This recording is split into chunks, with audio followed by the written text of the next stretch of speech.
시간이 되었으므로 목포 에스라 성경 강좌를 박기남 집사님의 기도로 시작하겠습니다. 사랑이 많으신 하나님 아버지, 오늘도 저희들 이 자리에 불러주셔서 감사합니다. 주님의 사랑으로 주님의 뜻을 배우기에, 또 주님의 말씀을 배우기에 우리가 이렇게 한 자리에 모였습니다. 지혜와 능력과 깨달음을 주셔서 온전한 믿음의 생활을 헤쳐나갈 수 있도록 아버지 함께하여 주시옵소서. 또 말씀을 가르치는 조영래 집사님 위에 능력의 말씀을 선포할 수 있도록 주님의 은혜와 주님의 사랑과 주님의 모든 것을 함께하여 저희들의 깨달음을 주시옵소서. 아멘. 예수님의 이름으로 간절히 기도드립니다. 아멘. 아멘. 네, 감사합니다. 자, 우리가 그래도 이제 마지막까지 왔습니다. 그렇죠? 이를테면 다니엘서 이제 9장 지난번에 다시 한번 반복해서 전체 한번 이렇게 살펴봤죠. 71회에 대한 것은 뭐 다시 이제 거론하지 않아도 어느 정도 이제 뭐 아실 거예요. 그래서 표를 사실 하나를 제가 다시 한번 만들어 봤습니다. 이 표를 보시면 조금 더 이해가 쉬우실지 몰라요. 자, 네, 도식으로 보는 71회 이렇게 해서 기산점이 처음에 시작하는 그때 기산점이 가장 중요한데 메데 페르시아의 이제 이 건국자라고 그럴까요? 예. 고레스, 퀴로스라고 하는 대왕, 퀴로스, 고레스로 하여금, 고레스를 하나님께서 기름 부음 받은 자다 이렇게 하실 정도로 내가 너를 지명하여 불렀나니 이렇게 얘기하시잖아요. 그런 기름 부음 받은 하나의 하나님께서 사용하시는 메시아로서 고레스를 통해서 이 고레스가 칙령을 내리는 해가 그러니까 539년에 BC 539년에 바벨론을 무너뜨리죠. 그때 이제 물론 참 그 아이러니하게도 그러니까 이제 성경에는 그런 대목이 많이 나와요. 벨사살 안녕하십니까 연인송 목사님 어서 오십시오. 네. 네, 그 예, 그거 끄시고 저기 편하게 네, 들으십시오. 그러셔도 아무 상관없습니다. 허리도 안 좋으신데. 자, 이 아이러니한 게 뭐냐면 다니엘의 이름을 바벨론식으로 바꿨죠. 느부갓네살이 데리고 가가지고 이름 바꾼 게 벨드사살이었거든요. 벨이 왕이다. 그러니까 벨이 하나님이다 하는 그런 뜻으로 바꿨어요. 근데 마지막 왕의 이름도 벨사살이에요. 그러니까 벨이 바벨론의 신이다. 이제 이런 뜻이란 말이죠. 그런데 벨드사살은 다니엘의 신은 벨이 아니에요. 하나님이시죠, 하나님. 그 마지막에 딱 그 벽에 손이 나와가지고 메네메네 데켈 우 바르신이라는 그 아람어 글자를 새겨서 그 뜻을 해석해 주잖아요. 달아보고 달아보고 세어보고 또 나눈다. 무슨 말인지를 모르는데 다니엘이 해석을 해주죠.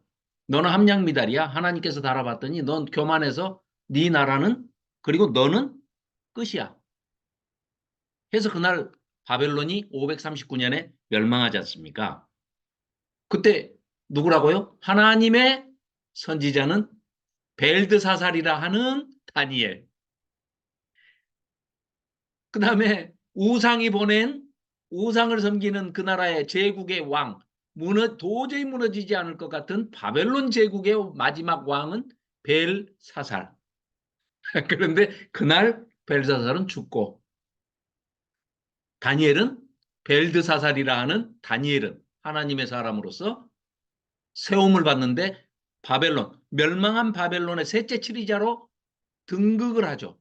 그동안에는 이제 뒷방 노인네로 완전히 잊혀져 버렸죠. 그런 사람이 있다는 것조차도 벨사살 왕이 모를 정도였으니까. 그래서 태후가 와가지고 추천을 하잖아요. 벨드사살이라 하는 다니엘이라는 선지자가 있는데 하나님의 그 지혜를 받은 사람이다. 하나님의 영을 받은 사람이다. 하고 이제 이렇게 소개를 하는 장면이 있잖아요. 그럼으로써 자연스럽게 메대 사람, 즉 고레스 대왕이 자기 외삼촌인 다리오를 초대 페르시아 제국의 원년의 왕으로 이제 삼지 않습니까? 그때 그 다리오가 자연스럽게 그러면은 저 벨사살 죽었어요. 자기 아버지는 나보니도스는 어디 다른 외유 중이고 놀러 댕기고 있고 둘째 치리자라고 해서 자기 아들을 왕으로 세워놨죠. 그 벨사살 왕은 죽었어요. 그럼 자연히 그 나라의 지금 대표자는 누가 돼버립니까? 다니엘이 되는 겁니다. 그렇게 하나님께서 섭리하시는 거죠. 그러니까 역사에 강력하게 개입하신 증거가 뭡니까? 손이 하나 그냥 뜩 나와가지고 그 1000명이 그 예루살렘 성전에서 하나님의 성전에서 뺏어갖고 온 금은 하나님에게 그 제사 드릴 때 바치는 그런 금은 기명을 갖다가 거기다가 술을 따라 마시고 여호와가 누구야? 여호와가 있으면은 우리 이 위대한 바벨론 성을 뭐 무너뜨려 봐라 하는 식으로 이렇게 망발을 하고 까불다가 교만을 떨다가 결국은 그 자리에서 죽임을 당하잖아요. 그리고 하나님께서 고레스도 기름 부었고 그 고레스의 영을 받은 다리오가 초대 왕으로 왔는데 자연스럽게 그 초대 왕이 어떻게 합니까? 다니엘과 서로 이 새로운 페르시아에 대해서 국정을 위임할 수밖에 없는 그런 이제 역사적인 배경, 그런 섭리하심이 우리가 이 성경에는 나와 있지 않지만 그 행간을 읽다 보면 그 텍스트뿐만 아니라 컨텍스트를 읽다 보면 그 배경에 우리가 이런 역사적인 지식을 알고 있으면 더욱더 실감하게 되죠. 그러니까 한마디로 다니엘서는 이런 겁니다. 누가 진정한 왕이냐. 그래서 4대 제국, 처음에 사람 모양을 한, 이렇게 팔짱을 끼고 한 사람 모양의 제국의 모습을 보여줬죠. 2장에서. 그러다가 7장에서는 짐승 모양을 한 제국의 왕들을 소개를 하죠. 제국과 그 제국의 왕들을. 그러면 우리가 이걸 살펴볼 수 있었으면 좋겠어요. 하나님의 눈으로 보셨을 때는 세상 나라에 뭐 아무리 세상을 다 제패하고 큰 제국을 만들었어도 그 제국 자체가 하나님의 눈에는 한 마리의 짐승으로밖에 안 보이는 거죠. 그래서 이 짐승으로 대표되는, 비유되는, 이 은유되는 이런 짐승이 요한계시록 마지막에까지 가서 짐승으로 등장을 합니다. 결국 그 짐승의 뒤에는 사탄이 있는 것이죠. 그래서 이 다니엘서도 한마디로 얘기를 하면 그런 제국의 왕들도 또 4대 제국이 나타나고 수많은 왕들이 나타나고 알렉산더가 또 이제 이 뒤에 헬라 제국을 세우고 헬라 제국이 또 알렉산더가 죽고 난 다음에 4명의 휘하의 장군들로 또 나라가 분열되고 또 로마가 또 등극을 하고 이런 모든 역사의 과정들을 전부 예표적으로 보여주는데 7장 이후에 가서는 뭘로 비유합니까? 짐승으로, 한 마리의 짐승으로 그냥 딱 비유하지 않습니까? 순염소, 순양 이런 것도 다 뭐 알렉산더, 나중에는 그 작은 뿔, 아무리 성전을 어지럽히고 더럽히는 그런 악한 존재, 정말 정말 악독한 존재, 하나님 보시기에 얼마나 참 이 참남하시겠습니까? 마음이 아주 그냥 무너지시는 성전에 제우스 신상을 세우고 돼지피를 뿌리고 죄 없는 유대인들을 물론 하나님 입장에서는 혼내시기 위해서 포로로 보내셨지만 그런 에피파네스 4세, 안티오코스 4세 에피파네스라는 그런 미친놈이 나와가지고 성전을 더럽힐 때 그걸 지켜보시는 하나님은 어떻겠습니까? 그거 하나의 작은 뿔인데 어떻게 망하는지 그 과정을 또 신구약 중간사 400년에 있을 그런 역사적인 사건들을 환상으로, 이상으로 다니엘 선지자에게 보여주시는 그런 책이다. 그래서 다시 결론적으로 말씀드리자면 다니엘서는 누가 이 세상을 통치하시는 진정한 왕이신가? 진정한 왕은 누구신가? 우리 하나님 여호와밖에 없다. 그리고 새로운 성전에 대한 어떤 비전도 보여주시지만 그것보다는 다니엘서는 새로운 왕. 누가 진정한 왕이냐? 하나님.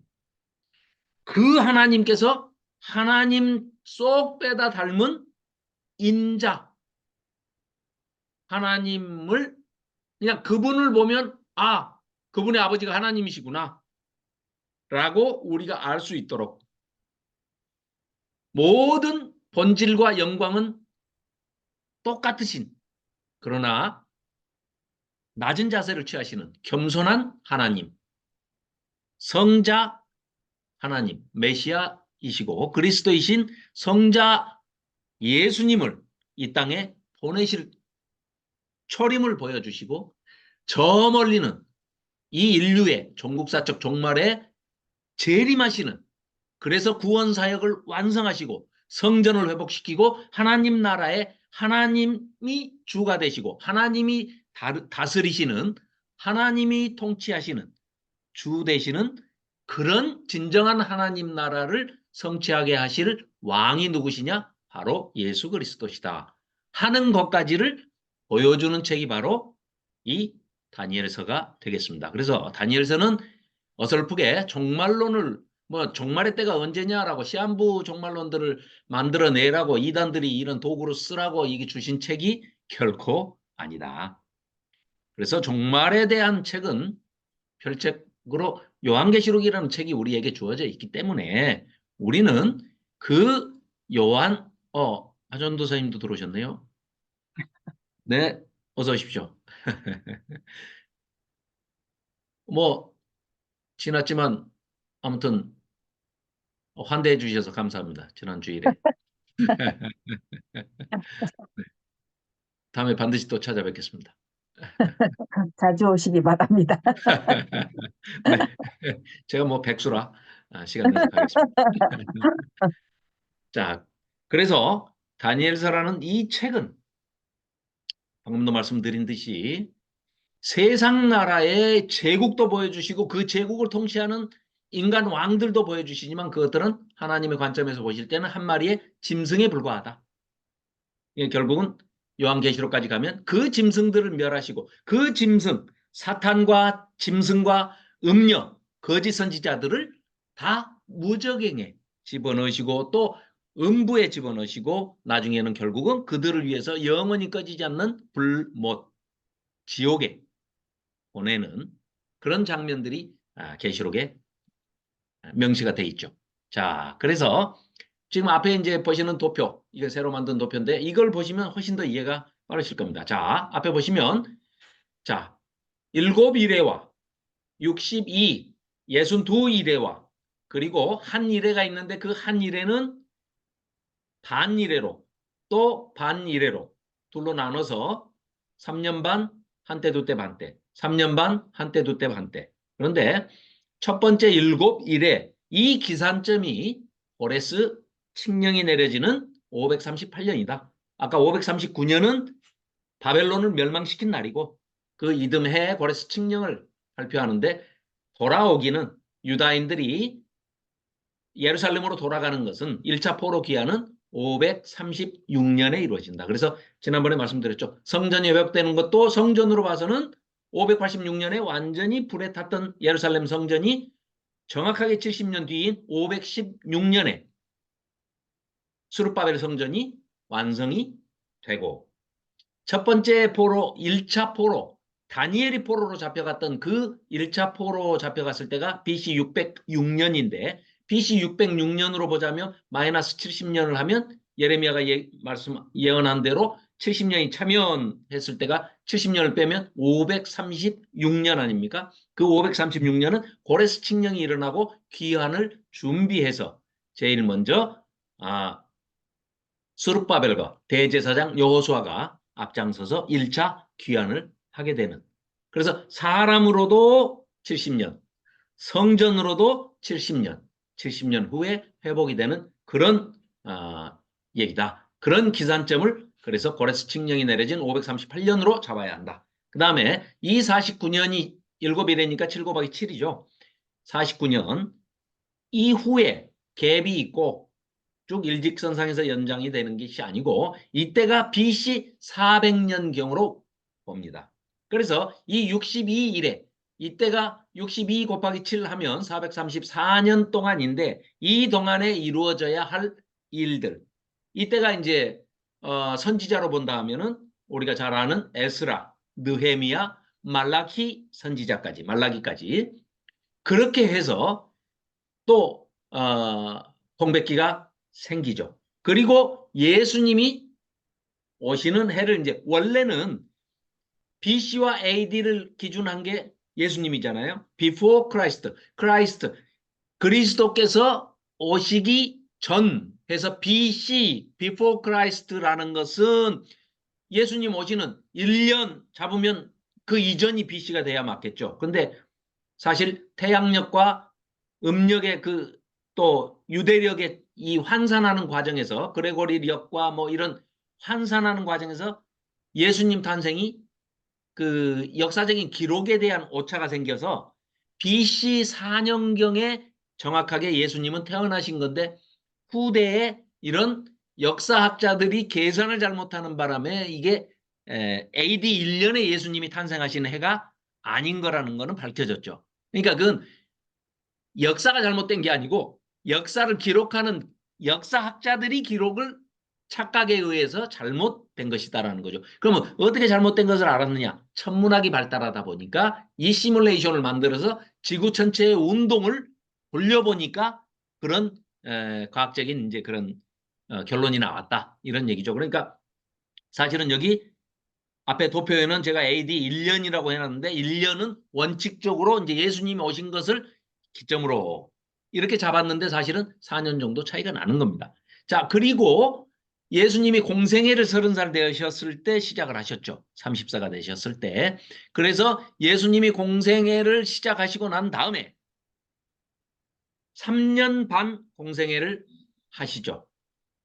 그러니까 30세에 공생애를 시작하신 다음에 3년 반 동안 제자들 12제자를 모집하고 또 70인 12사도 70인 제자 500여 성도 또 그 외에 많은 유대인들이 하나님께로 예수님께로 돌아오죠. 이때가 이제 한때 두때 반때 할 때 반일에 한 일에면 7년이니까 3.5 그러니까 3년 6개월이겠죠.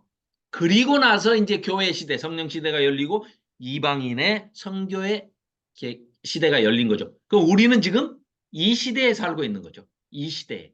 그리고 계시록 11장에 기록되어 있듯이 휴거가 일어나기 전에 하늘로 이제 들려 올라가기 전에 3년 반 동안 예루살렘에 모세와도 같고 엘리야와도 같은 두 증인이 나타나서 마지막 예루살렘에 돌아오는 사람이 있든 없든 전도는 하나님의 신실하심으로 연약하심으로 언약하심으로 그 전도를 하는 것이 기록이 되어 있습니다. 계시록 11장에. 그래서 마지막 때에 반 3.5년 3년 반 그렇죠? 한때 두때 반때 이래로 따지면 반이래죠.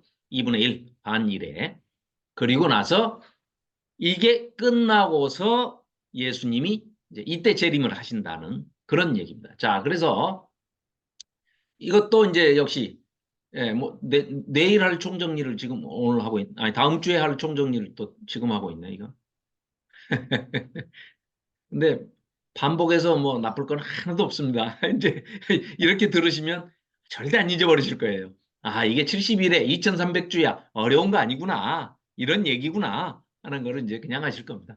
자, 맞습니다. 그래서 이거는 학개스가랴 시대는 곤란한 동안에 성이 죽는다. 우리 지난번에 또 그 성벽 중수와 성전이 이 중건되는 보수되는 회복되는 그런 성경은 우리가 또 다 찾아서 읽어봤죠. 그래서 7일에가 이때고 그 다음에 이제 62일에가 바로 다니엘서 9장 24절 예. 허물이 그치며 죄가 끝나며 죄악이 용서되며 영원한 의가 드러나며 환상과 예언이 응하며 지극히 거룩한 이가 기름 부음을 받으리라. 그런데 434년 후에 그러니까 이 400년은 말라기 400년, 30년은 예수님께서 공생애 시작하시기 전에 태어나셔가지고 30세 되기까지 30년. 그 다음에 공생애 시작하셔가지고 3년 반 해서 434년. 이게 62일에다. 여러 학자들이 여러 가지 주장을 합니다. 저도 많이 뭐 이렇게 들어봤고 책도 봤고 읽어봤고 강좌도 들어봤는데요. 뭐 흔히 또 뭐 저기 창조과학회 하시는 김명현 박사 요즘 뭐 다니엘 가지고 이제 여러 가지 얘기를 하시는데 들어봤는데요. 전부 다 기산점을 노 목사님처럼 기산점을 BC 538년에 고레스 칙령으로 잡은 사람이 아무도 없습니다. 그럼 어디서 기인했다고요? 우리가 지난번에 안식교 설명하면서 제가 말씀드렸죠.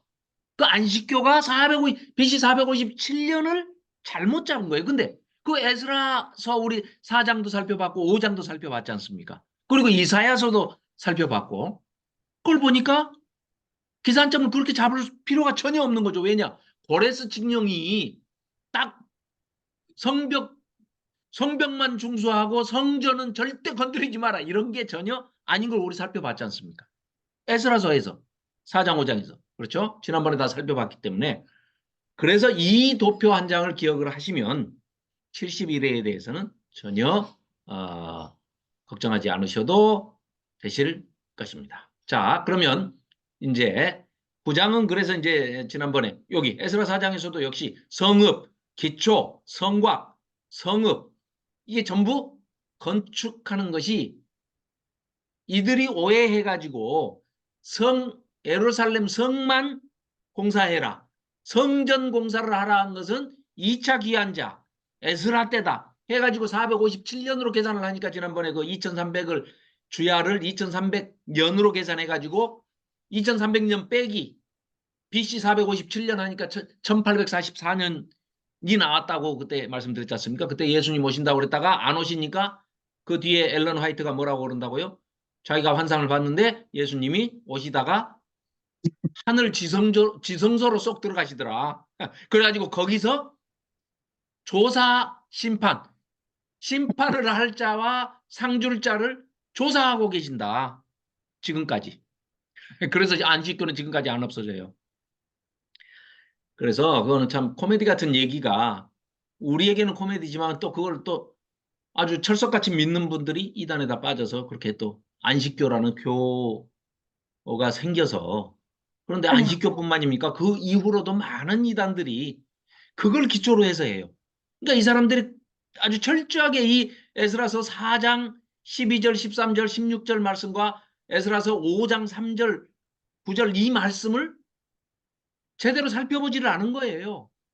그게 성곽만 하라는 것도 아니고 성벽만 하라는 것도 따로 띄어서 성전은 따로다. 전혀 아니거든요. 그리고 히브리어 원어를 찾아봤으면 그런 실수가 없었을 텐데 참 그런 코미디 같은 일들이 벌어졌죠. 그리고 이사야서 44장 28절만 봐도 예루살렘의 중건, 성전, 기초 전부 다 얘기를 하고 있습니다.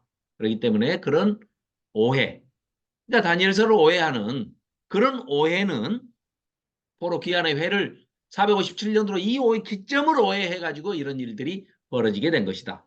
그리고 성소가 정결함을 입게 되는 날 이걸 가지고 이 하늘지성소 심판조사설이라는 이런 엉터리 거짓 교리를 만들어서 이 안식교가 이제 탄생을 했는데 뭐 그런 점들을 이제 좀 알고 계시면 예 이제 또 질문을 해오시는 분들한테 좀 답을 하시기가 좋으실 겁니다. 자, 그럼 10장부터 제가 예 읽겠습니다. 지난번에 10장 안 읽었죠?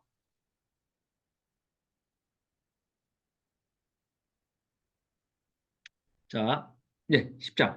바사왕 고레스 제3년에 한 일이 벨드사살이라 이름한 다니엘에게 나타났는데 그 일이 참되니 곧 큰 전쟁에 관한 것이라. 다니엘이 그 일을 분명히 알았고 그 환상을 깨달으니라.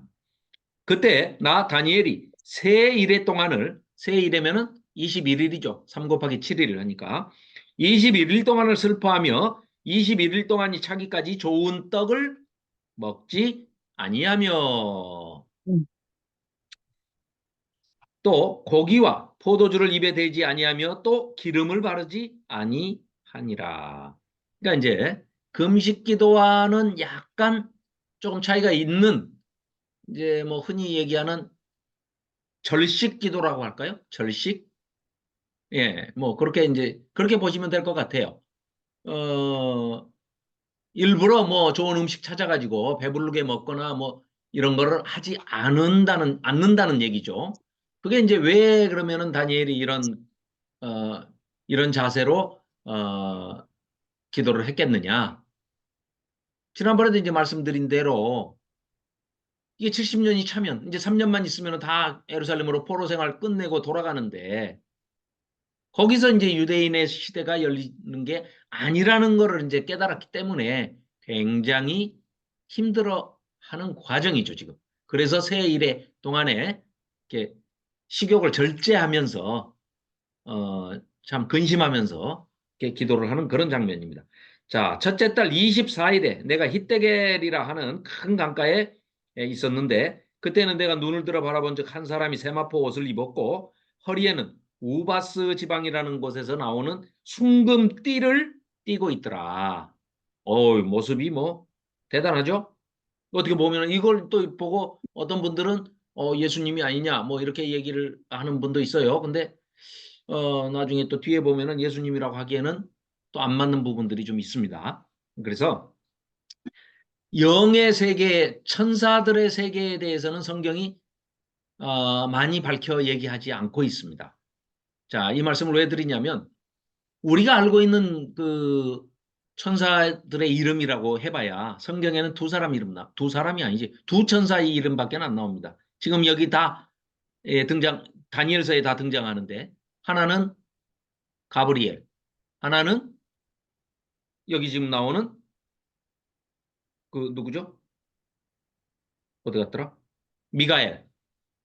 이 둘밖에 없어요. 천주교가 쓰고 있는 성경에는 천사가 일곱 나옵니다. 일곱 개라고 그래야 되나? 아무튼 일곱 존재가 나옵니다. 그럼 그럴 정도로 천사들의 세계에 대해서 물론 하나님께서 창세기 1장, 2장에 보면 창조 기사가 나오는데 모든 것의 기원이 나오는데 거기에 그러니까 첫째 날과 둘째 날 사이에 영의 세계, 천사들을 창조하신 것은 우리가 미루어 짐작할 수 있는데 천사들에 대해서 그 존재에 대해서 전혀 뭐라고 밝히고 있지 않습니다. 그 말씀은 우리가 꼭 알아야 할 것 같으면 하나님께서는 성경 66권을 통해서 계속해서 반복해서 꼭 우리가 알아야 할 부분은 더욱더 강조해서 알려주십니다. 오히려 성경 기록자들이 모르면 질문을 합니다. 예언자들에게 나타난 천사들한테 질문을 하게 하고 그 천사들이 또 답변하면서 소상하게 알려주는 것을 기록을 합니다. 그래서 누구나 이 성경을 읽으면 오고 오는 모든 하나님의 백성들은 궁금한 것이 다 해소되게끔 성경에서 성경으로 입증을 해주고 풀어주고 다 하는데 말하지 않는 부분이 있는데 특히 천사들에 관한 문제입니다. 그럴 때는 무리하게 과잉 해석을 하거나 무리한 추측을 해서는 안 되고 해봤자 도움이 하나도 안 됩니다. 그렇다고 그래서 이제 우리는 예전 같으면은 그런 경우가 많이 있죠. 성경에 궁금한 부분, 설명은 안 돼 있는데 궁금한 부분은 많이 있죠. 우리 같은 경우에도 뭐 난제도 얼마나 많습니까? 우리가 사실 접하다 보면 성경이 아주 속 시원하게 사이다 같이 탁 그냥 시원하게 설명을 해주면 좋은데 설명을 안 해줘가지고 아리까리한 부분이 많이 있잖아요. 난제에 대해서 그래서 우리가 많이 공부도 하고 뭐 연구도 해보는데 결론은 뭐냐? 그거는 알게 해주지 않은 부분이니까 알면 더 골치 아파. 그러니까 그냥 몰라도 돼. 라고 받아들이고 우리는 그 부분에 대해서는 더 이상 신경 쓰지 않아도 된다는 얘기입니다. 알게 해준 부분만 가지고도 우리가 온전하게 잘 파악을 하고 있으면 얼마든지 모든 우리의 신앙을 지켜나가는 데 있어서 전혀 문제가 되지 않도록 그렇게 이미 하나님께서 배려를 해 놓으셨다. 이런 말씀입니다. 그렇기 때문에 예.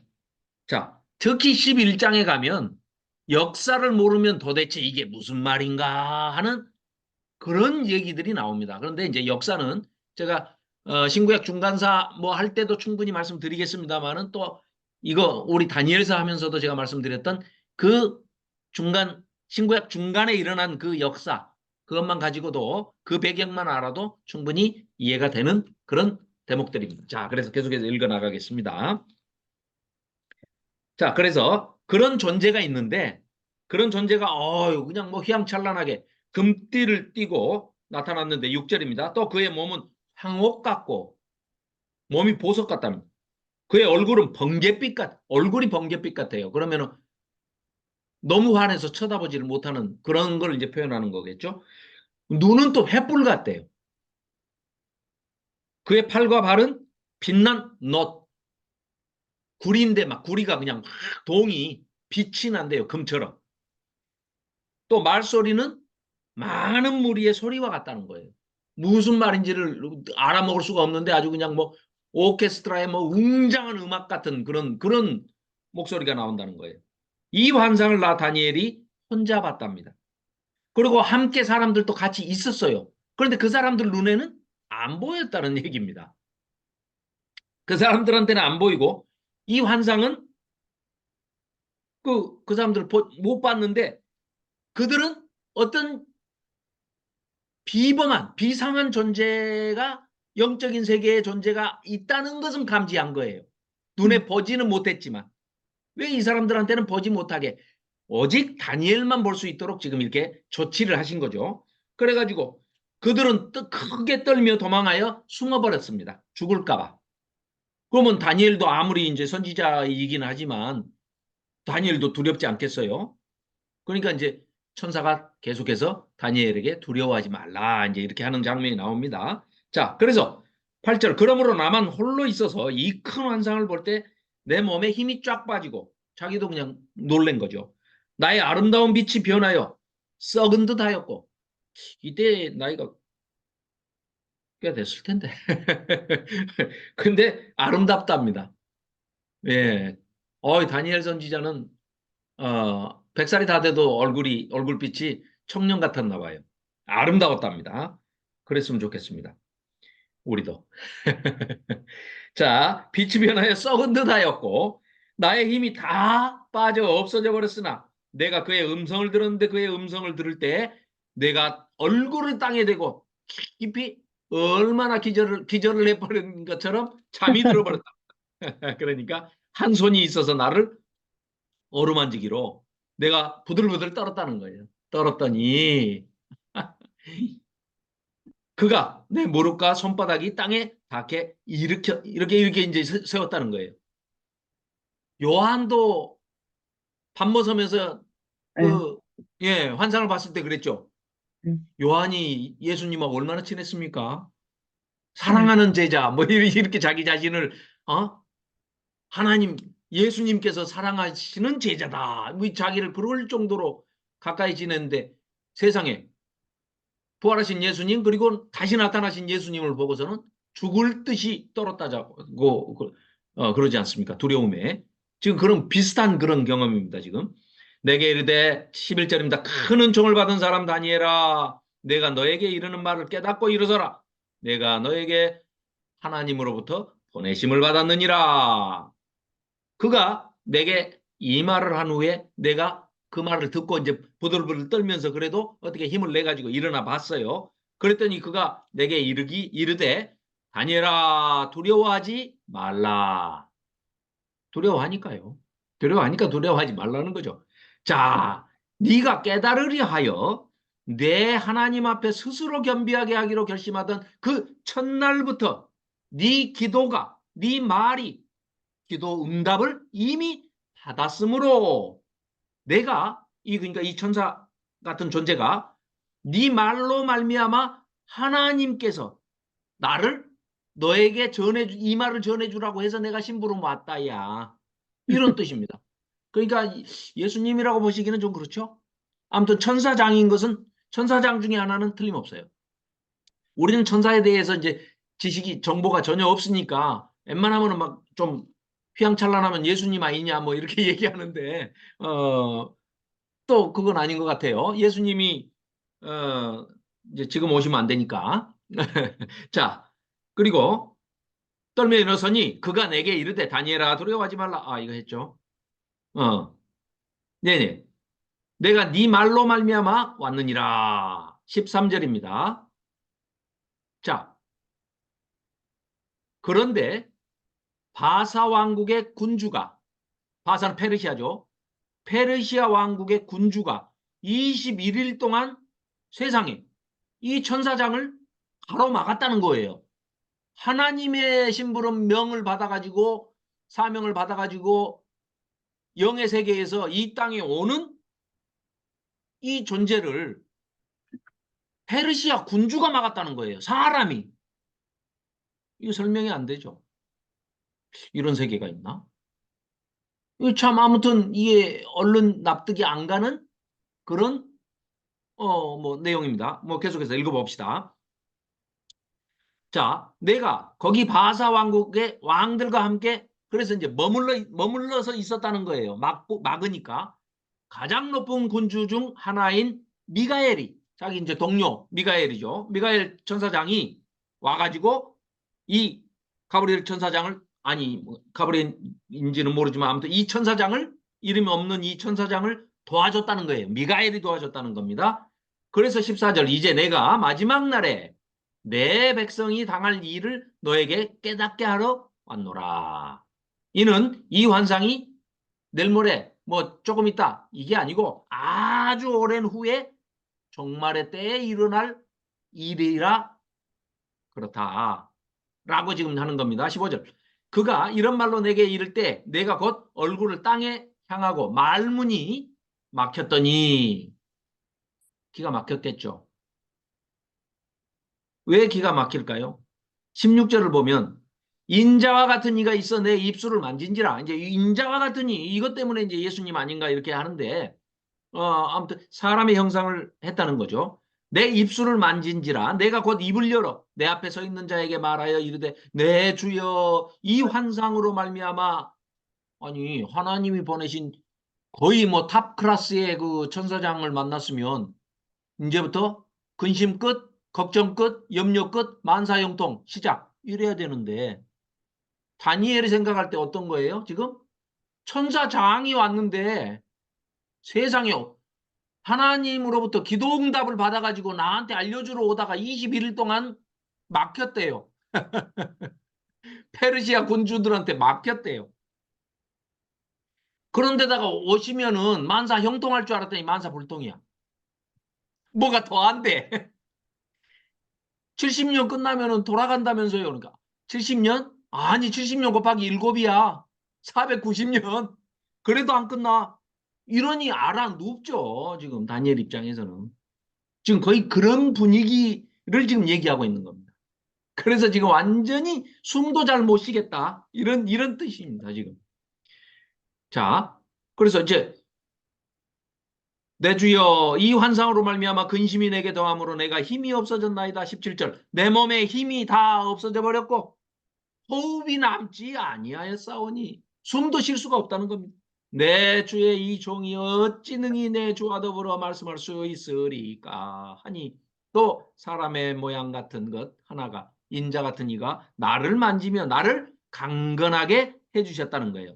이르되 큰 은총을 받은 사람 너 다니엘아 제발 좀 두려워하지 말고 내 말을 잘 듣고 평안해라 평강해라 강건해라 라고 지금 힘을 줍니다. 그래서 그가 이같이 내게 말하니까 내가 곧 힘이 나서 이르되 내 주께서 나를 강건하게 하셨사오니 이제 그래도 숨이라도 좀 쉬겠습니다. 말씀하십시오. 들을 힘은 있습니다. 말씀하옵소서. 그가 이르되 내가 어찌하여 너에게 왔는지 네가 아느냐. 내가 그걸 말해주려고 온 거야. 이제 내가 돌아가서 나는 다시 가가지고 너한테 이 말을 해주고 난 다음에 나는 다시 가가지고 페르시아 군주들과 싸움을 할 거야. 그런데 내가 싸움에서 이기고 가도 페르시아 군대가 끝나면 너희 유대시대 나라가 오는 게 아니라 헬라라는 제국이 또 들어서 아수르 없앴더니 바벨론이 나오고, 바벨론 없앴더니 페르시아가 나오고, 페르시아 없앴더니 헬라가 나오고, 헬라 없앴더니 로마가 나오고, 마지막 바벨론이 망해야 예수님이 재림하신다. 이게 계시록에 명쾌하게 그림이 그려져 있습니다. 그렇다고 그러면 바벨론이라고 칭해지는 그 배후에 있는 악한 영의 우두머리 사탄, 그 사탄을 지칭하는 것이죠. 그러니까 쉽게 얘기하면 창세 이후로 사탄은 우리 인간들을 통해서, 하나님의 백성이 아닌 인간들을 통해서, 불신자들의 영을 통하고 그들의 존재를 통해서 끊임없이 하나님께 조직적으로 계획적으로 대적하게 만들어서 마침내는 전부 죽음으로 몰아넣는 거죠. 그래서 전부 지옥으로 끌고 들어가는 겁니다. 그래서 로마 시대에 이제 결국은 예수님께서 초림하시죠. 그리고 그 마지막은 재림하셔야 요한계시록에서 얘기하는 새하늘과 새 땅, 신천지, 그 이만희가 말하는 신천지 아닙니다. 새하늘과 새 땅, 새 예루살렘 성에 우리가 들어간다. 이 얘기가 지금 구약에서는 다니엘서를 통해서 약간 예표적으로 보여주고 있지, 이걸 가지고 종말론을 하라는 얘기가 전혀 아닙니다. 구약에 그런 소스와 정보들이 여러 군데 산재해 있습니다. 뭐 스가랴서, 미가서, 뭐 여러 군데 예수님의 초림도, 또 종말에 관한 것도, 역시 또 신약에 가서도 복음서를 통해서도 그런 종말론의 소스가 아주 조금씩 정보가 나오긴 합니다만은, 최종 판결은 최종 그 한 책으로, 별책으로 되어 있는 것이 바로 요한 사도가 쓴 요한계시록이라는 그런 말씀입니다.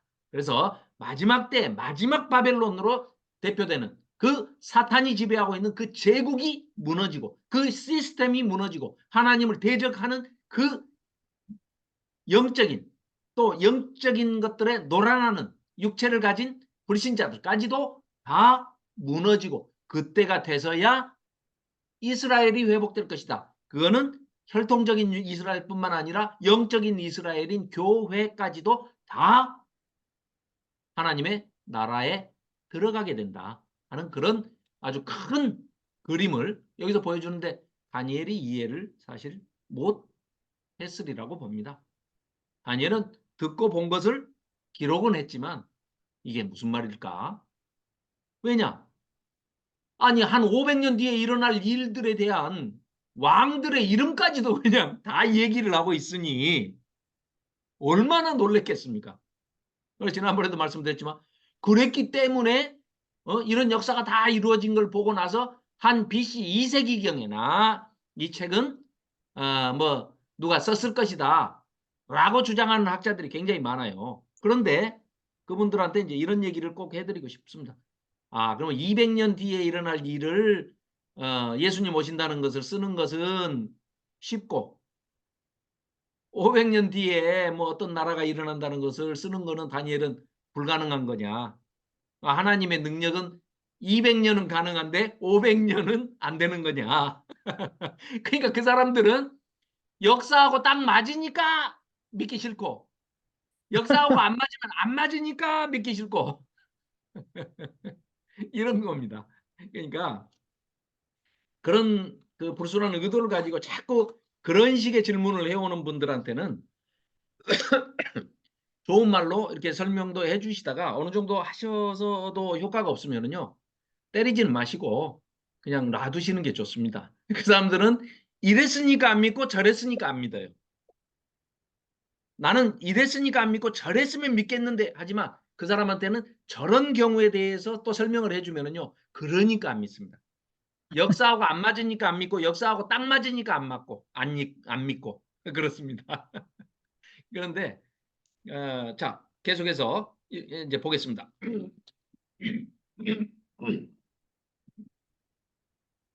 그가 이르되 내가 아니구나. 오직 21절입니다. 오직 내가 먼저 진리의 글에 기록된 것으로 내게 보이리라. 나를 도와서 그들을 대항할 자는 너희의 군주 오직 미가엘 뿐이다. 아마 그러니까 이스라엘 민족의 수호신이 미가엘이 아닌가. 또 뭐 이렇게 짐작은 해볼 수는 있겠죠. 자, 그러면은 계속해서 11장 이어서 보겠습니다. 내가 또 메대 사람 다리오 원년에 일어나 그를 도와서 그를 강하게 한 일이 있었느니라. 내용이 21절하고 연결되는 내용이네요.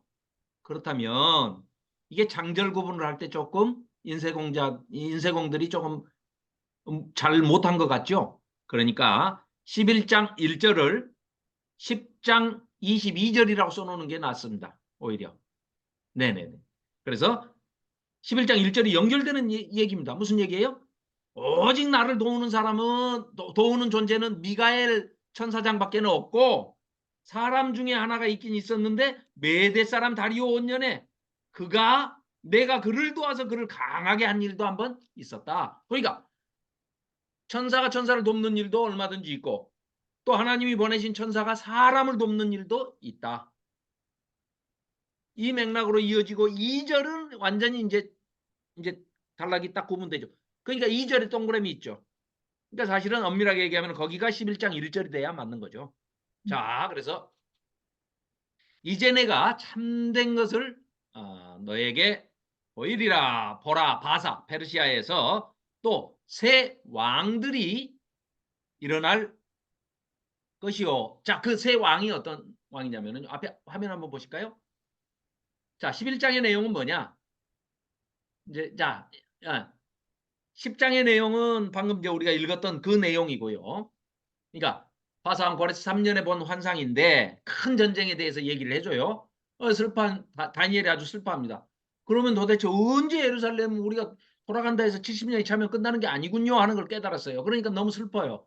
바벨론이 무너져, 그 다음에는 페르시아 무너지면 헬라 무너지면 로마가 무너지면은 또 로마 끝난다 해서 그 이스라엘이 회복이 되냐? 아니요. 예수님은 그때 로마 시대에 오시긴 하지만 예수님 승천하시고 십자가에 죽으시고 부활하시고 승천하신 다음에 한 30년 뒤에 AD 70년에 예루살렘 성전이 완전히 멸망해버리고 불타고 다 없어져 버리지 않습니까? 그 지금 일부 조금 남아있는 게 그때 잔재 조금 남아있는 게 통곡의 벽이라고 벽 한쪽 남아있는 거 아닙니까? 그러고 당연히 예루살렘 성전이 다 없어져 버린 거죠. 그래서 이제 그 얘기가 결국은 10장의 메시지입니다.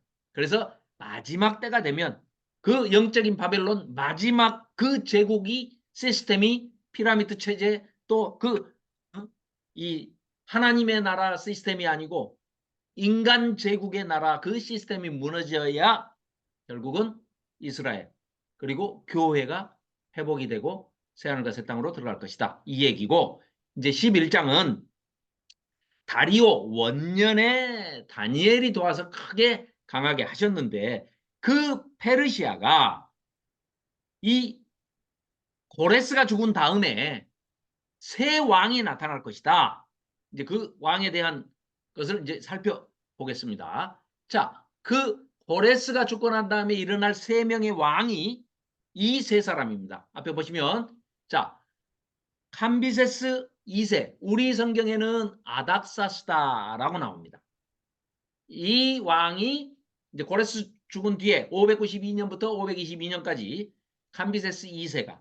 그런데 이제 캄비세스가 죽고 동생이 하나 있는데 그 동생이 지금 전쟁 중인데 반란을 일으켰다고 하는데 그게 보니까 나중에 보니까 가짜예요, 가짜. 그러니까 푸슈도 아니면 푸자를 빼고 슈도 그 말은 가짜라는 말입니다. 거짓 이런 뜻입니다. 그래서 푸슈도 스메르디스라고 하는 그러니까 이 가짜 캄비세스 동생이에요. 가짜 동생. 그걸 나중에 어떻게 아느냐? 아니 전쟁하다 말고 이제 반란이 일어났다고 그러니까 이제 다시 급히 다시 되돌아가는데 돌아가서 보니까 그 캄비세스 2세의 동생은 귀가 한쪽이 이렇게 말려 있어요. 그래가지고 귀를 보면 그냥 알 수가 있어요. 그런데 이제 왕관으로 아무리 뭐 이렇게 캄프라치하고 머리로 캄프라치를 했어도 가짜가 이제 얼굴이 비슷하게 생겨가지고 가짜가 왕 노릇을 하는 거예요. 카미세스가 전쟁에 나간 사이에 반란을 일으켜가지고. 그래서 이제 그 안에 있는 신하의 종을 시켜가지고 그걸 알아보니까 귀가 멀쩡하다는 거예요. 그걸 가짜구나. 가짜다. 죽여라. 이렇게 된 겁니다. 그래서 1년 만에 부슈도 스메르디스는 살해당하고 다리우스 히스타페스 1세 이게 플레임입니다. 그 역사에 나오는 다리우스 히스타페스 1세가 이 마라톤 전쟁을 일으킨 그 왕이에요. 이 왕은 그래도 상당히 좀 능력 있고 똑똑한 축에 들죠. 그래서 이제 우리 성경에는 다리오라고 지금 소개되는 다리오입니다. 그래서 이제 고레스 왕의 딸하고 정략적으로 이제 결혼을 한 사람이 바로 이 다리오입니다. 이 다리오. 그리고 이제 이 네 번째, 우리 성경에는 아수에로 이렇게 돼 있지만 그 역사서에 나오는 이름은 아르타크세르크세스입니다.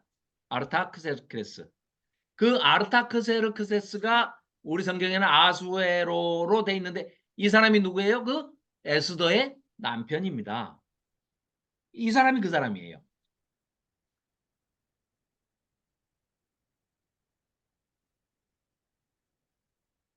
그러니까 아수에로가 다른 데도 또 나오니까 그 아수에로가 이 아수에로인가 생각하시면 아니라는 거죠. 그러니까 쉽게 얘기해서 에스더의 남편인 왕은 아르타크세르크세스.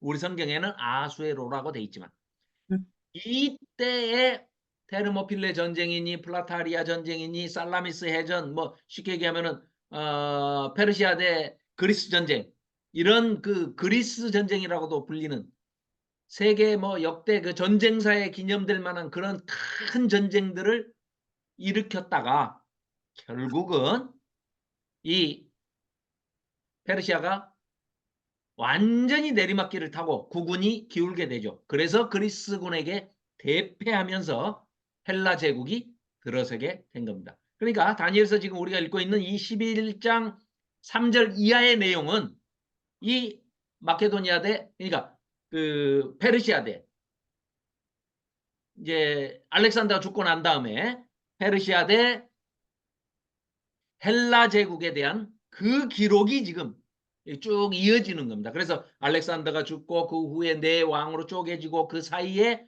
어떤 일들이 벌어집니까?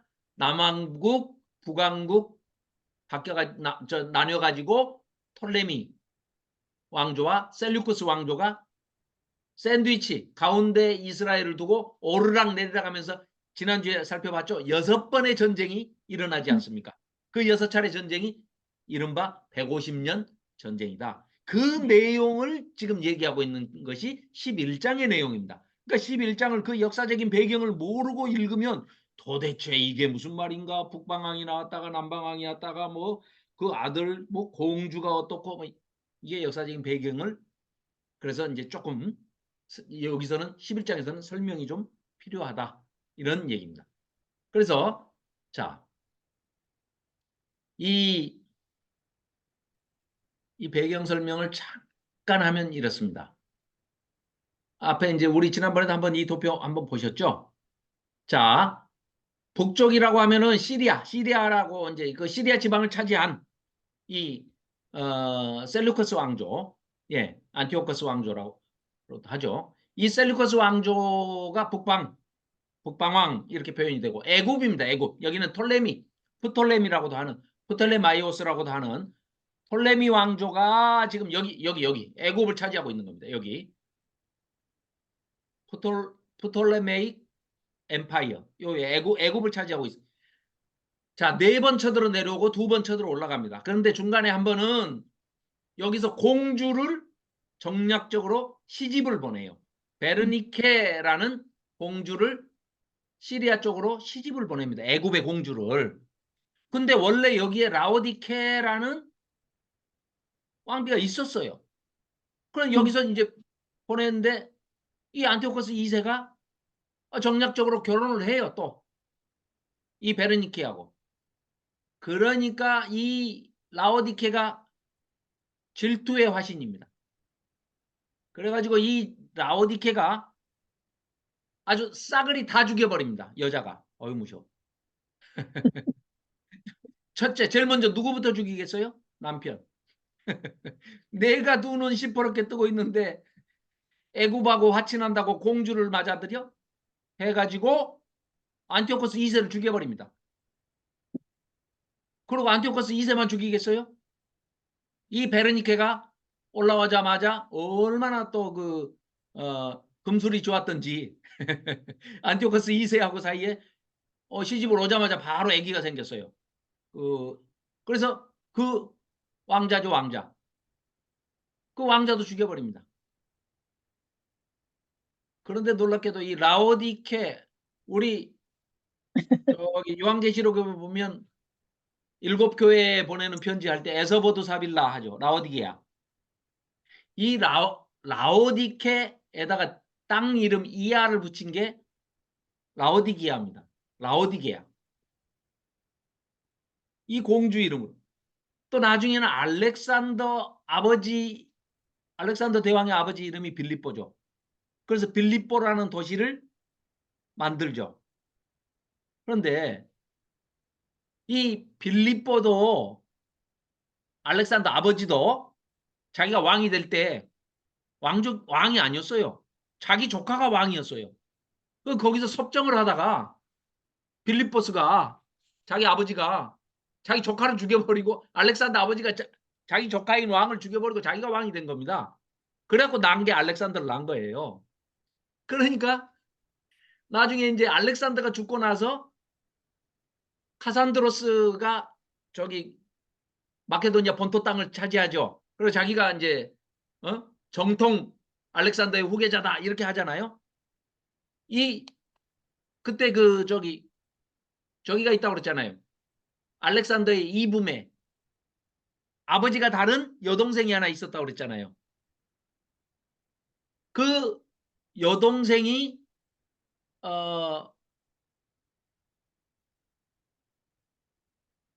살로니카예요. 살로니카. 그 여동생 이름이 살로니카예요. 그러니까 자, 정권을 딱 잡고 나니까 카산드로스가 생각할 때 빌립보가 수도인데 이 헬라 제국의 수도 마음에 안 들어. 이름이. 왜? 자기도 알렉산더 아들을 죽여버렸거든. 알렉산더 아들을 죽여버리고 자기가 왕이 됐단 말이에요. 그런데 빌립보라는 도시가 어떻게 생겼다고요? 알렉산더의 아버지가 또 알렉산더 아버지의 조카를 죽이고 세운 땅 아닙니까? 우리나라 같으면 세조가 세조 같은 존재들이에요. 자꾸 조카를 죽이고 왕을 뺏었단 말이에요. 그러니까 기분이 나쁘니까 슬쩍 수도를 옮깁니다. 빌립보를 없애버리고 그 옆에다가 새로 데살로니카, 살로니카 앞에다가 DE를 붙여가지고 그러니까 대로 발음이 되죠. 그래서 우리 성경에 데살로니카, 라오디게아서도 사실은 있었던 성경인데 지금 우리한테는 전해지지 않고 있지만 성경 두 권이 그 비극적인 역사에 공주들의 왕비들의 이름을 따가지고 데살로니카, 그다음에 라오디게아, 그렇게 해서 지명이 탄생한 겁니다. 이런 얘기는 뭐 별로 그냥 모르셔도 되는데 괜히 나중에 이건 이제 저기 뭐죠? 아니, 재밌어요, 재밌어요. 아니 우리 신구약 중간사 할 때 네네. 신구약 중간사 할 때는 이제 그림 뭐 이제 많이 있으니까 그걸 이제 보면서 이렇게 네. 하겠습니다. 자, 그래서 우리가 지금 여기 세 왕에 대해서 얘기하다가 지금 여기 왔죠. 그래서 그 세 왕을 소개하다가 여기까지 왔나? 네. 자, 그래서 네 번째 왕이 이제 그 아하수에로인데 이때 이렇게 완전히 헬라 제국에게 이 페르시아가 무너지게 되는 계기가 된 게 이 아하수에로 때다. 그래서 다니엘서 11장 3절 우리 지금 읽고 있는 이 내용이 결국은 헬라 제국이 등장하게 되는 그 배경 그리고 150년 전쟁에 대한 배경을 설명하고 있다. 이 얘기입니다. 네. 자, 네. 그래서 2절 이제 내가 참된 것을 너에게 보이리라. 봐라. 바사에서 또 새 왕들이 일어날 것이요. 페르시아에서 새 왕들이 일어났는데 여기 지금 캄비세스 2세, 슈도 스메르디스, 그 다음에 다리우스 히스타페스 1세 이렇게 세 사람입니다. 그 후에 넷째 누구라고요? 이 아하수에로. 네, 그 에스더의 남편. 이 아하수에로가 넷째는 그들보다 힘이 부요할 것이며 그가 그 부요함으로 강화해진 후에는 모든 사람을 충동하여 헬라 왕국을 칠 것이다. 근데 결론이 어쨌다고요? 가는 데마다 다 마라톤 전쟁도 패했어요. 자기 아버지가. 그 다음에 네 번째는 테르모필레 졌죠. 테르모필레 전쟁이라는 게 우리 영화 300, 영화 300이네요. 300이 그린 게 그 테르모필레 전쟁입니다. 결국은 져요, 져. 예, 페르시아가 다 집니다. 덤볐다가 그냥 아무튼 헬라한테 그리스한테 덤볐다가 다 깨지는 전쟁입니다. 이게 플라타리아 전쟁도 마찬가지 살라미스. 자, 그래서 장차 한 능력 있는 왕이 일어나서 큰 권세로 다스리며 자기 마음대로 행하리라. 알렉산더죠. 그러나 그가 강성할 때 알렉산더가 그의 나라가 갈라져 천하 사방에 나누일 것이나 그렇게 됐죠. 우리는 역사가 다 지났으니까 이제 알 수 있는 내용이죠. 이때로서는 알 수가 없는 내용이죠. 200년 뒤에 일어날 일이니까. 그러니까. 네. 자, 그의 자손에게로 돌아가지도 아니할 것이요 또 자기가 주장하던 권세대로 되지 아니하리니 이는 그 나라가 뽑혀서 그 외에 다른 사람들에게로 돌아갈 것입니다. 남방의 남방은 누구라고요? 애굽 톨레미 왕조. 강할 것이나 그 군주들 중 하나는 그보다 강하여 권세를 떨치리니 그의 권세가 힘이 클 것이요 몇 해 후에 그들이 서로 단합해요. 그렇죠. 이제 그러니까 이제 또 단합해가지고 또 하나를 물리치잖아요. 아시리아 쪽을. 자, 그래서 어디 몇 해 후에 서로 단합하리니 곧 남방왕 누굽니까? 셀루쿠스. 예. 아니야. 남방왕은 참 애굽. 남방왕의 딸이 북방왕에게 누구? 방금 말씀드렸죠. 베로니케. 예. 베로니케 공주가 애굽 공주를 파친하자고 2세한테 보냈다는 얘기죠. 2세. 방금 봤잖아요. 셀루쿠스 2세한테 보낸 거예요. 자, 그 얘기입니다, 지금. 자, 6절. 곧 남방왕의 딸이 그 베로니케 공주가 북방왕에게 셀루쿠스 2세한테 가가지고 파친하게 결혼을 했어요. 정략 결혼을. 그러나 그 공주의 힘이 쇠하고 죽여버렸다니까요. 센 여자가 죽여버렸어요. 아니지. 라오디케. 그래가지고 그 공주의 힘이 쇠하고 그 왕은 서지도 못하며 권세가 없어질 뿐만 아니라 그 공주와 그를 데리고 온 자와 그를 낳은 자와 그때 도와두던 자까지 다 죽임을 당합니다. 누구한테요? 라오디케 본처한테. 네, 그 얘기입니다. 그러니까 그 역사를 모르는 분들은 이거 읽으면 이게 무슨 수수께끼 같은 이게 뭔 얘기요? 이제 이러는데 역사를 그냥 설명하고 있는 겁니다. 그러니까 다니엘도 받아 적으면서 이게 뭔 얘기요? 이랬을 거예요.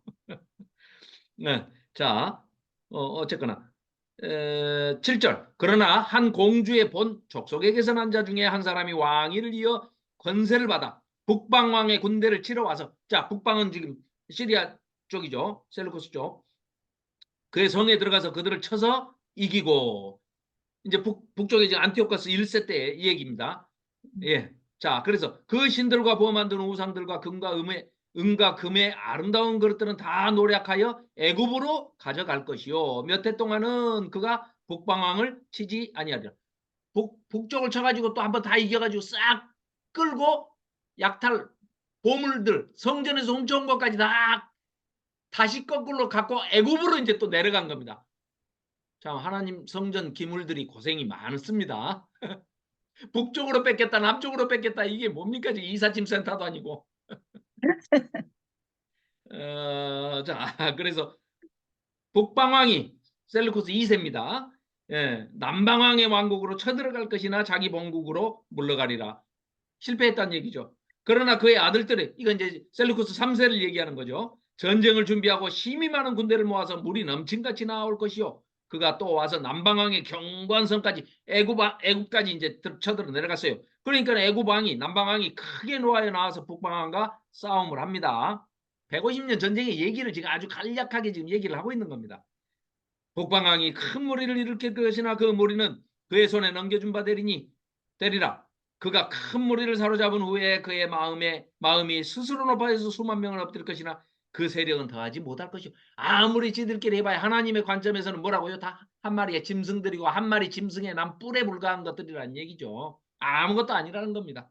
자, 북방왕은 돌아가서 13절입니다. 다시 군대를 전보다 더 많이 준비했다가 곧 몇 해 후에 몇 년 후에 대군과 많은 물건을 거느리고 오리라.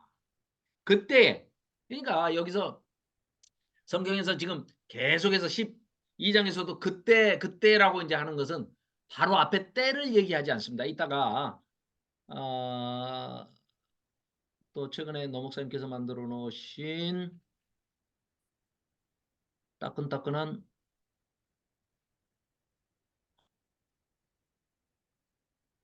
네. 이게 이제 최근에 노 목사님이 만드신 건데 제가 사진으로 찍어놨다가 다시 좀 만들었습니다.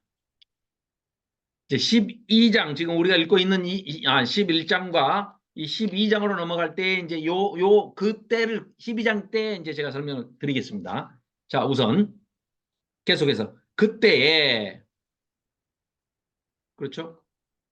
14절입니다. 여러 사람이 일어나서 남방왕을 칠 것이요. 내 백성 중에서도 내 백성 하는 건 지금 다니엘의 백성이니까 유대인들을 얘기하는 거예요. 네 백성 중에서도 포악한 자가 스스로 높아져서 환상을 이루려 할 것이나 그들이 도리어 걸려 넘어지리라. 이에 북방왕은 안티오코스 3세를 얘기하는 겁니다. 와서 토성을 쌓고 견고한 성읍을 점령할 것이요. 남방군대 애굽군대는 그를 당할 수 없으며 또 그가 택한 군대라도 그를 당할 힘이 없을 것이므로 오직 와서 치는 자가 자기 마음대로 행하게 될 것이다. 그를 당할 사람은 없겠고 그는 영화로운 땅에 설 것이요. 그의 손에는 멸망이 있으리라. 그가 결심하고 전국의 힘을 다하여 이르렀다가 그와 화친할 것이요. 또 여자의 딸을 그에게 주어 또 다시 이제 그 화친하는 걸 얘기를 하는 겁니다. 정략 결혼을 그에게 주어 그의 나라를 망하게 하려 할 것이나 이루지 못하리니 그러니까 그 셀루쿠스 3세의 딸을 지금 애굽에다 거꾸로 이제 이번에는 줘요. 아까는 애굽의 딸이 그쪽으로 시집을 올라가서 시집을 갔잖아요. 거꾸로 이번에는 셀루쿠스 3세의 딸을 애굽에다가 또 이제 정략 결혼을 시킵니다. 그렇게 해서 그 얘기를 하고 있는 겁니다. 지금 역사적으로. 그렇게 했으나 그 뜻이 이루어지지 않고 무익하다. 아무 이익을 못 봤다. 그 얘기입니다. 지금 그 후에 18절입니다. 그가 그의 얼굴을 바닷가로 돌려 많이 점령할 것이나 한 장군이 나타나서 그의 정복을 거치게 하고 그 수치를 그에게로 돌릴 것이므로 그가 드디어 그 얼굴을 들려 자기 땅 산성들로 향할 것이나 거쳐 넘어지고 다시는 보이지 아니하리라. 자, 이거는 한 장군이 나타나. 이거는 로마의 이 이제 어떤 전쟁을 얘기하느냐면요. 잠깐 보시게요. 자, 이때가 지금 다니엘로부터는 뭐 한 2, 300년 후에 지금 이제 일어나는 전쟁들의 아까 이제 시작인데 이 다리우스 히스타페스 1세가 다리오라고 하는 이제 그 왕이 마라톤 전쟁을 일으킨 겁니다. 일으켰던 그게 BC 490년이고 아까 말씀드린 그 영하 300 아주 그냥 아주 좁다란 길에서 그냥 뒤에서 막 밀고 들어오면은 창으로 콕콕 찔러서 절벽으로 다 떨어뜨리는 그 영하 300의 모티브가 됐던 전투가 테르모필레 전투고 이제 여기 보이시나요? 이게 너무 작아가지고 네, 살라미스 해전은 아주 세계 3대 해전사에 아주 기록이 돼 있습니다.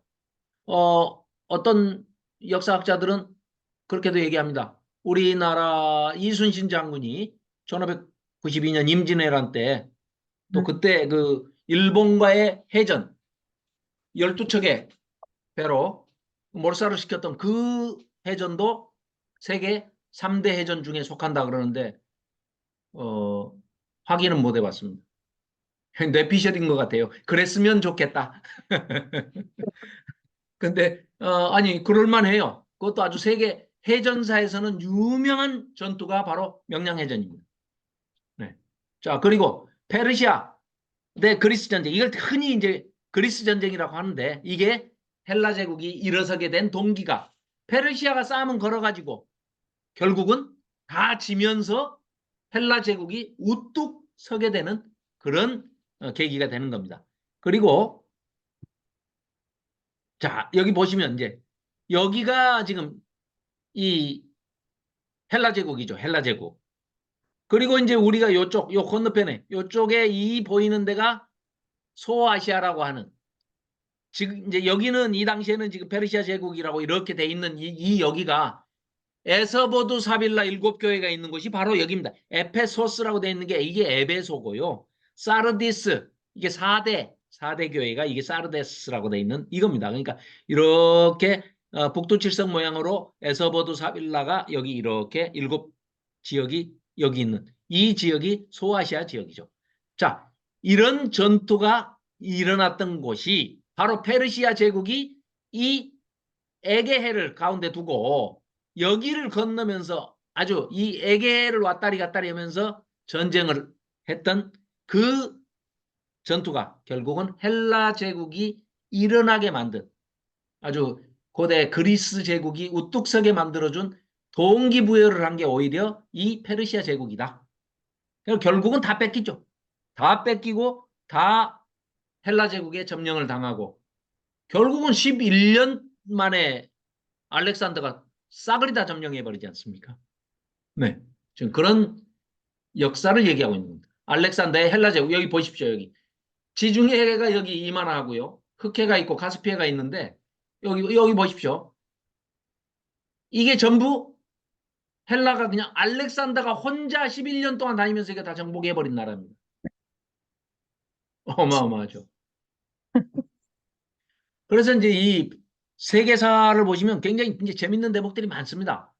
이게 긴 창을 사람 키 한 3배 정도 되는 이런 긴 창을 옛날 전투가 뭐 그러지 않습니까? 뭐 총도 있는 것도 아니고 끼게야 창, 칼, 화살인데 활인데 이게 이제 이렇게 긴 창을 가지고 방패하고 창을 가지고 이렇게 하니까 이걸 이제 팔랑크스 전술이라고 그러는데 이 도무지 뚫지를 못하는 겁니다. 이게 이제 나중에 여기 지금 보이는 게 이게 지금 알렉산더고요. 이게 다리우스 3세인데 이런데도 불구하고 결국은 이제 지고 말죠. 그래서 이제 이런 가오가멜라 전투까지 결국은 이제 323년에 알렉산더가 사망할 때까지 사망한 다음에 이제 우리가 봤던 4대 제국으로 이제 나눠지는 그렇습니다. 그리고 그 이후에 이제 카르타고의 한니발, 로마의 스케피오. 지금 방금 우리가 읽은 데가 한 장군이 11장 18절에 한 장군이 나타나 할 때 그게 바로 여기 로마의 스키피오 장군입니다. 이 당시만 해도 세계 최강자로 알려진 사람이 카르타고의 한니발이었습니다. 그런데 이 카르타고의 한니발이 세상에 로마의 스키피오하고 붙어가지고 완전히 박살이 납니다. 그래서 로마가 이제 또 로마가 세계를 제패하는 그런 역사의 계기점이 되는 것이 바로 바로 전쟁입니다. 이 전쟁들이 이제 그 후에 포에니 전쟁 하는데 포에니 전쟁 이게 줄임말이고 페니키아 있죠. 페니키아. 그 페니키아 전쟁을 포에니 전쟁이라고 그럽니다. 그러니까 왜 포에니 전쟁이라고 그러냐? 여기 이렇게 보시면 이 보라색으로 되어 있는 요 지역은 전부 한니발이 지금 차지하고 카르타고에서 한니발이 차지하고 있던 땅입니다. 여기 이제 여기 요 빨간 게 여기 이제 이게 로마. 결국은 이제 로마는 뭐 도시 이쪽만 도시 국가니까요. 이랬다가 결국은 이 로마가 다시 세계를 제패하게 되는 그런 역사가 이제 일어나는 거죠. 그 과정에서 이제 이 150년 전쟁이 일어났다 하는 것을 말씀을 드린 겁니다. 자, 계속해서 읽어보겠습니다. 19절. 그가 드디어 그 얼굴을 돌려 자기 땅 산성들로 향할 것이나 거쳐 넘어지고 다시는 보이지 아니하리라. 그 어이구 오늘 뭐 11장까지 하고 12장은 아주 짧으니까요. 하는 데까지 하고 다음 주에 12장 조금 남은 것 마저 보고 총정리를 하겠습니다. 예. 그래서 시간이 빨리 가네요. 자, 20절. 그 왕위를 이을 자가 압제자를 그 나라의 아름다운 곳으로 두루 다니게 할 것이나 그는 분노함이나 싸움이 없이 몇 날이 못 되어 망할 것이요. 또 그의 왕위를 이을 자는 그러니까 지금 저 에피파네스 4세의 등장을 지금 얘기하는 겁니다.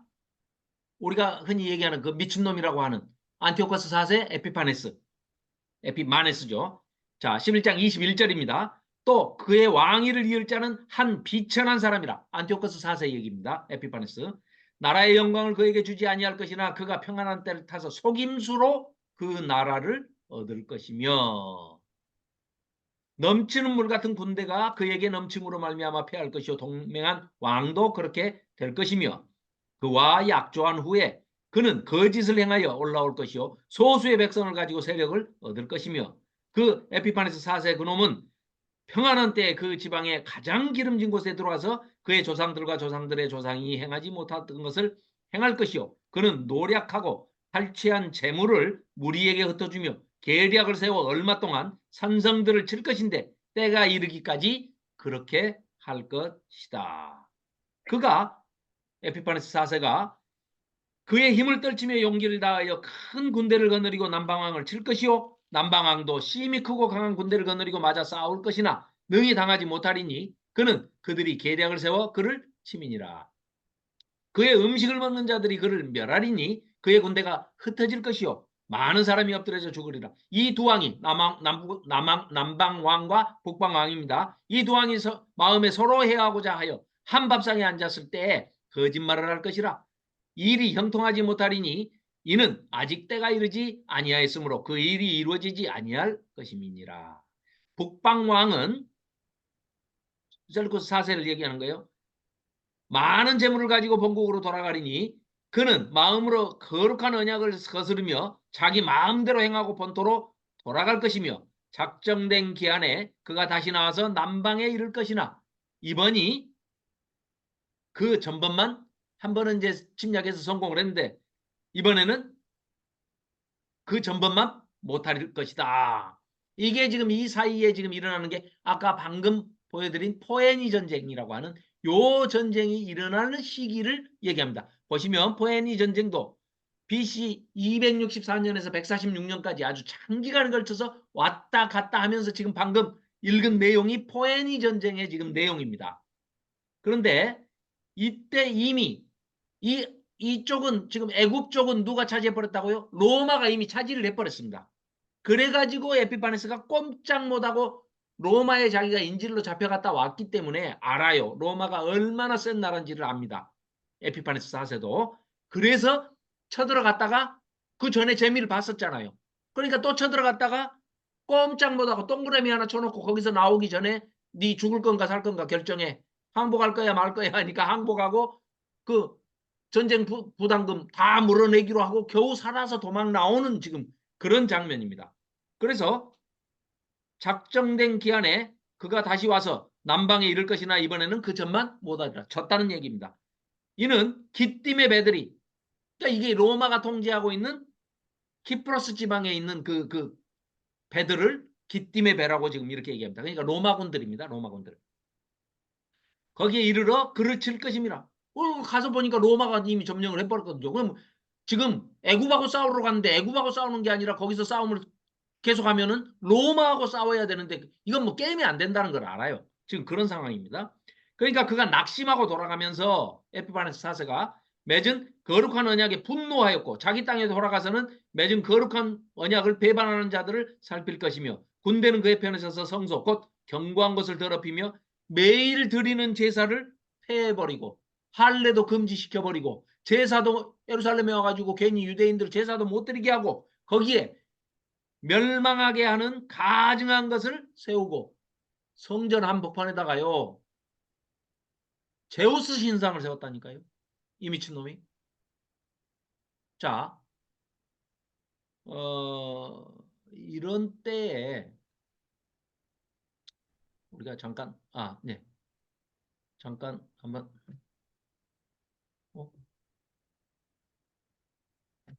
죄송합니다. 이거 왜 이러지?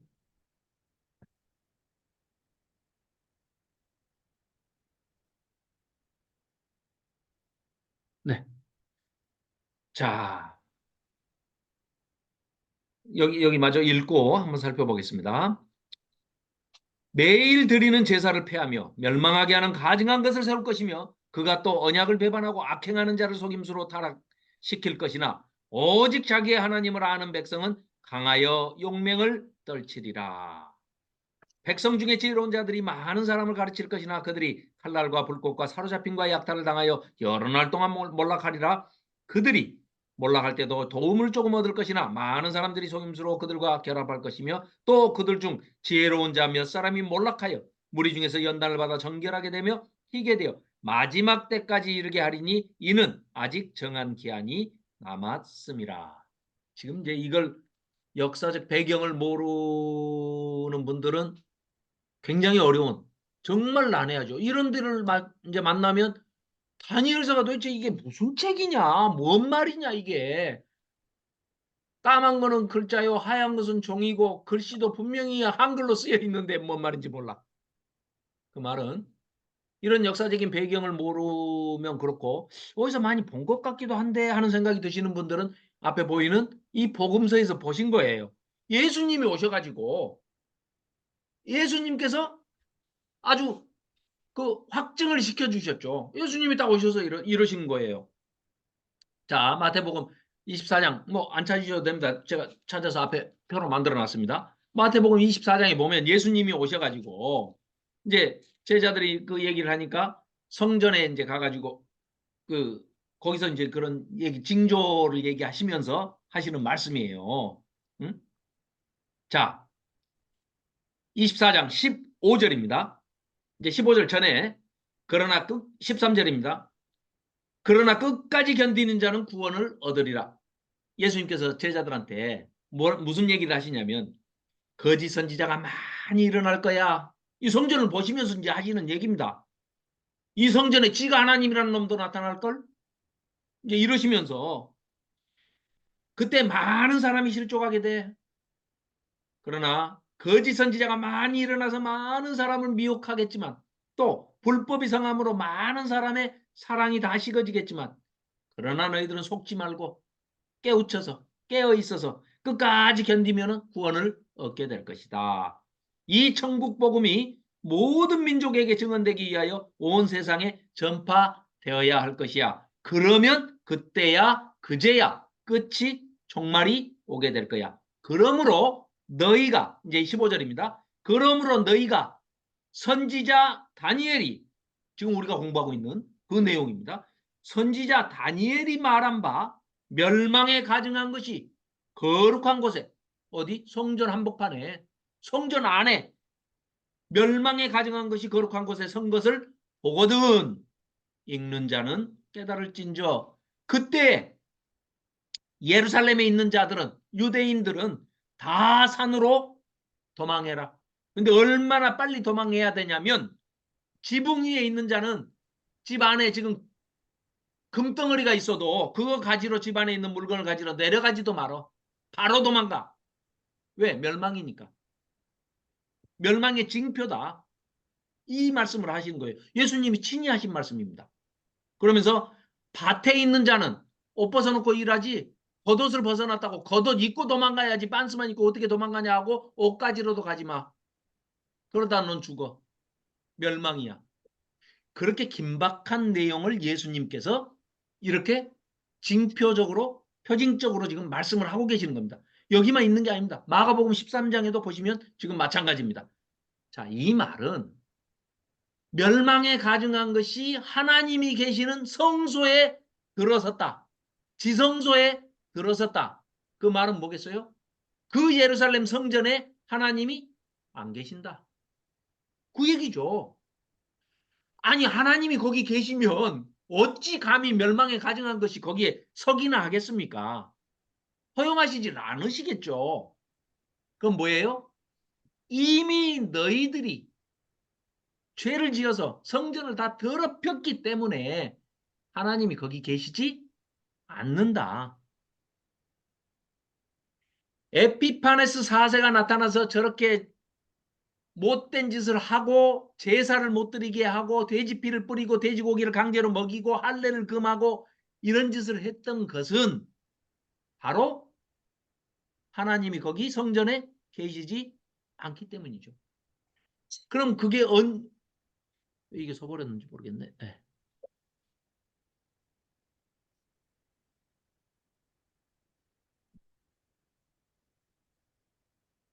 또 이상 별게 또 다 속을썩입니다. 마우스가 고장이 나가지고 그만하라는 얘기구나. 그 멸망에 가증한 것이 여기에 들어선다. 이 얘기는요. 네, 자, 네, 이 표를 찾았습니다. 여기 보시면 자, 이때가 딱 이때입니다. 지금 안티오커스 4세, 에피파네스가 BC 168년이죠. 이때 성전을 모독한 저기가 나옵니다. 그러면 2300주야라고 돼 있는 게 360일로 계산을 하면 6년 4개월 20일이거든요. 이 기간 동안에 성전을 모독했다. 근데 그 모독한 시점이 이미 안티오커스가 통치를 시작한 것은 BC 175년부터 마카비우스가 성전을 완전히 깨끗하게 정화시켜가지고 하누카라고도 하는 그 수전절, 성전을 깨끗하게 청소했잖아요. 독립운동을 일으켜가지고 유다 마카비우스 혁명이 일어나지 않습니까? 그게 지금 164년 12월 25일이거든요. 우리 달력으로 계산하면. 기스루월, 이 사람들은 기스루월 25일이거든요. 그러니까 9월이니까 9월. 3개월 차이 나니까. 이때까지 이 어간에서 여기까지. 그러니까 171년부터 하면 6년 4개월 20일이 나옵니다. 그래서 2300주야는 그 안식교가 얘기하듯이 2300년이 아니고 2300일입니다. 즉 에피파네스가 175년에 등극은 하지만 이미 언제부터 성전이 더럽혀졌다고 보느냐? 대제사장이라는 작자가 돈을 주고 뇌물을 주고 가서 안티오코스 4세한테 그 대제사장직을 돈을 주고 사가지고 옵니다. 그러면 이미 성전은 모독된 것입니다. 그러지 않겠습니까? 지금 난무해 있는 자격 없는 그런 거짓 목사들 있지 않습니까? 정광훈이를 비롯해서 이단도 마찬가지고 그런 자들이 사실은 목사도 아니에요. 목사도 아닌데 목사라고 그냥 하는 거예요. 그러면서 거짓 선지자 노릇을 하는 것 자체를 그러면 하나님께서는 어떻게 보신다고요? 성전을 더럽히고 있고 가증한 것이 세워져 있다는 그렇게 판단하신다는 거죠. 그래서 2300주야까지 이제 나왔고요. 다시 다니엘서로 돌아가서 이제 마치도록 하겠습니다. 다니엘서 아까 35절까지 읽었죠? 그러니까 36절부터 이제 얼마 안 남았으니까요. 12장은 뭐 13절까지밖에 없으니까 다음 주에 여기까지 마저 읽고 남은 시간에 총정리 1장부터 이제 PPT를 가지고 전체 그림을 한번 보면서 이제 마지막 우리 같이 마무리하면 뭐 크게 어려움 없이 다니엘서가 이해가 되실 줄로 믿습니다. 뭐 너무 많이 반복해가지고 제가 미안할 정도인데 이렇게 이제 반복하는 것이 학습의 왕도는 반복입니다. 예습 복습, 예습 학습 복습. 같은 본문을 가지고 3번 저는 막 3번도 더 하죠. 그래서 시험을 안 보면 100번 해도 소용없어요. 그럼 시험 잊어버려. 보도록 하겠습니다. 역시 오랫동안 학생들을 가르쳐 보신 조호연 집사님께서 시험을 봐야 된답니다. 감사합니다. 시험 문제는 다음 주에 9시 29분부터 30분까지 1분간 보도록 하겠습니다. 감사합니다. 자, 하영자 전도사님. 네. 아, 이민구 목사님도 들으셨군요. 네, 감사합니다. 윤숙 목사님도 아주 몸도 네, 안 좋으신데, 감사합니다. 몸도 안 좋으신데, 너무 예, 그렇게 재밌어요. 재밌어요. 감사합니다. 네. 이제 다음 주에 이제 다니엘서 딱 끝내고 나서 그다음에 이제 에스겔서로 들어갈 텐데요. 이제 마지막에 가서는 17권의 이제 선지서, 예언서를 대선지서, 소선지서 이렇게 나누잖아요. 12권의 소선지서를 따로 공부를 해보면 이게 한 권이라는 걸 아실 수 있거든요. 그래서 정중앙에 미가서 6장 8절에 이제 있다는 그런 구조적인 어떤 분석부터 시작해가지고 너무 재밌어요. 그러니까 그것도 한번 특강으로 12선지서를 한 타임에 이제 한번 살펴보고, 그리고 신구약 중간사를 또 안 할 수가 없습니다. 네. 이야기 형식으로 해가지고 뭐 그렇게 하도록 하겠습니다. 자, 늦은 시간까지 들어주셔서 감사합니다. 하영자 전도사님의 기도로 자, 오늘 공부를 마치도록 하겠습니다. 하나님 아버지 감사합니다. 이스라엘 역사 가운데 많은 아픔을 가진 선진들이 기록된 말씀을 저희들은 이렇게 예수님의 은혜로 앉아서 듣고 있기가 민망합니다. 그러나 아버지 하나님, 저희들이 안일한 가운데 살지 않도록 도와주셔서 우리가 인생을 살아가는데 아버지 각자의 생명이 다하는 그날까지 아버지 깨어서 하나님의 나라를 위하여 힘써 살아갈 수 있는 저희들이 되되, 우리의 주소가 이 세상에 영원한 것이 아니라 우리의 주소는 하늘에 있사오니 그 하늘나라의 소망을 가지고 하늘의 주소를 알리는 데 힘쓰는 저희들 되도록 아버지 하나님 도와주시옵소서. 아멘. 세상에 썩어질 것에 속지 아니하고 오직 영원한 나라의 주소를 둔 이를, 그 나라의 주소를 늘 알리는 데 힘쓰는 저희들 되도록 인도하여 주시기를 바라옵고 원하오면서, 집사님 또한 아버지 이렇게 말씀을 전하는데 열심을 다하여 충성을 다하고 있사오니 아버지 하나님 날마다 힘을 주시고 강건하게 하여 주시어 기쁨 가운데 아버지와 살아갈 수 있도록 도와주시고, 말씀을 전할 때에도 그 안에 기쁨이 넘쳐 저희들에게도 같은 은혜로 함께 가는 저희들 되도록 인도하여 주옵소서. 아멘. 감사하며 예수 그리스도의 이름으로 기도드립니다. 아멘. 아멘. 감사합니다. 감사합니다. 감사합니다. 감사합니다. 이민구 목사님 수고하셨습니다. 감사합니다. 윤인숙 목사님 감사합니다. 네, 감사합니다. 행자 전도사님 감사합니다. 감사합니다. 네. 모두 편한 밤 보내시고요. 좋습니다. 네, 다음 주에 감사합니다.